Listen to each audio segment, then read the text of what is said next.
अस्सलामुअलैकुम, मैं मोहम्मद अवैस आपसे मुखातिब हूँ। आज की इस वीडियो में रिव्यू करूँगा स्कैबियन लोशन का। तो स्कैबियन लोशन जो है ये सिंपल स्कैबियन लोशन और स्कैबियन फोर्ट लोशन की शक्ल में भी आता है। इसके अलावा ये ट्यूब क्रीम की फॉर्म में भी अवेलेबल होता है। तो इनके फ़वाइद क्या हैं, इनके नुकसानात क्या हो सकते हैं, तरीका इस्तेमाल क्या है, किन किन मसाइल में इनका यूज़ किया जाता है, ये सारी डिटेल इंशाल्लाह इस वीडियो में मैं आपको दूंगा। लेकिन उससे पहले आपसे एक गुजारिश है, अगर आप चैनल पर नए हैं वीडियो को लाइक कीजिएगा और चैनल को भी सब्सक्राइब कर लें। तो चलते हैं अपने टॉपिक की तरफ। तो ब्रांड नेम है स्कैबियन। एडको लेबॉर्ट्रीज लिमिटेड बना रही है, अच्छी अद्वियात बनाते हैं। कीमत की बात की जाए तो 204 रुपये में 60 ml की पैक में पाकिस्तानी मार्केट में अवेलेबल है। अब बात करते हैं इसके फार्मूला की। तो इसमें दो चीज़ें ऐड की गई हैं, एक है क्रोटामिटोन 100 mg, ये 10% ऐड किया गया है। साथ में सल्फ़र है, ये 20 mg और 2% ऐड किया गया है। जो आता है स्कैबियन फोर्ट लोशन उसमें सल्फ़र की मिकदार 50 mg ऐड की जाती है। अब क्रोटामिटोन जो है ये बेसिकली एक एंटी स्कैबीज दवा है और खुश्क मुतदी खारिश को ट्रीट करने के लिए इस्तेमाल की जाती है। साथ में सल्फ़र है। सल्फ़र अरसा दराज से स्किन के मुख्तलिफ इन्फेक्शंस में इचिंग वगैरह, खारिश वगैरह की अलामात में इसका इस्तेमाल होता आ रहा है और बड़ा अच्छा रिजल्ट प्रोवाइड करता है। चूँकि ये एंटीबैक्टीरियल प्रॉपर्टी भी रखता है तो अगर कोई सेकेंडरी इन्फेक्शन हो जाए तो उसको भी ट्रीट करता है। अब जिस कंडीशन में इसका सबसे ज़्यादा इस्तेमाल होता है उसमें पहले नंबर पे आ जाता है ट्रीटमेंट ऑफ स्कैबिज, यानी कि खुश्क मुतदी खारिश को ट्रीट करने के लिए इसका इस्तेमाल किया जाता है। ये एक छोटा सा माइट होता है। स्कैबिज से रिलेटेड मैंने एक डिटेल्ड वीडियो बनाई हुई है जिसमें इसकी मैंने अलामात के बारे में, इसकी वजूहात के बारे में और इसके मुकम्मल इलाज के बारे में बताया हुआ है।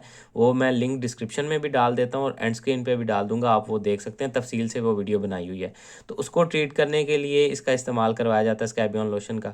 साथ में इंक्लूडिंग सेकेंडरी पायोडर्मल इन्फेक्शन।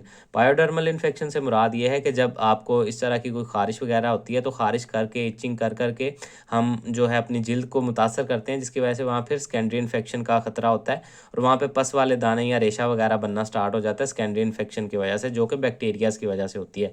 तो सल्फ़र वहाँ पे मदद करता है और इस तरह के रेशे वाले, पस वाले दानों को ख़त्म करने में भी मदद मिलती है। इसके अलावा भी अगर किसी एलर्जी की वजह से आपके जिस्म पे सेकेंडरी इन्फेक्शन हो जाता है, रेशे वाले, पस वाले दाने बनना स्टार्ट हो जाते हैं, तो उस कंडीशन को ट्रीट करने के लिए भी आप इसका इस्तेमाल वक्ती तौर पे कर सकते हैं। अब बात कर लेते हैं इसके नुकसानात की। तो ऐसे जिसके कोई साइड इफ़ेक्ट तो नहीं है, लेकिन अलबत्ता कुछ लोग इससे एलर्जिक होते हैं। उनको इसके इस्तेमाल के साथ जिस्म पे शदीद खारिश स्टार्ट हो जाती है, शदीद इरिटेशन, जलन स्टार्ट हो जाती है, रेडनेस हो जाती है जिस्म पे। इसके लगाने के बाद अगर आपको सांस के कोई मसाइल या कोई अजीब घबराहट, बेचैनी वगैरह स्टार्ट हो जाए तो आपने दोबारा इसका इस्तेमाल नहीं करना। हो सकता है कि आप इससे एलर्जिक हों।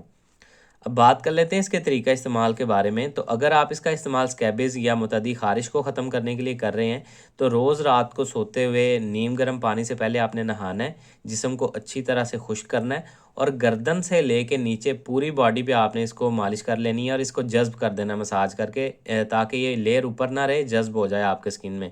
सुबह उठ के आपने नहाना है, डेली कपड़े चेंज करने हैं और डेली अपना बिस्तर जो है उसको भी वॉश करना है।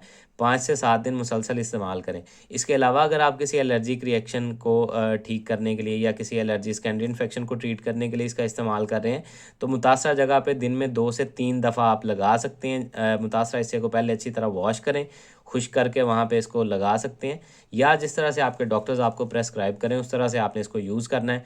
तो ये सारी डिटेल थी जी स्कैबियन लोशन से रिलेटेड। उम्मीद है आप लोगों को पसंद आई होगी। इससे रिलेटेड कोई सवाल है कमेंट सेक्शन में आप मुझसे पूछ सकते हैं। अपना ख्याल रखिएगा। अल्लाह हाफिज़।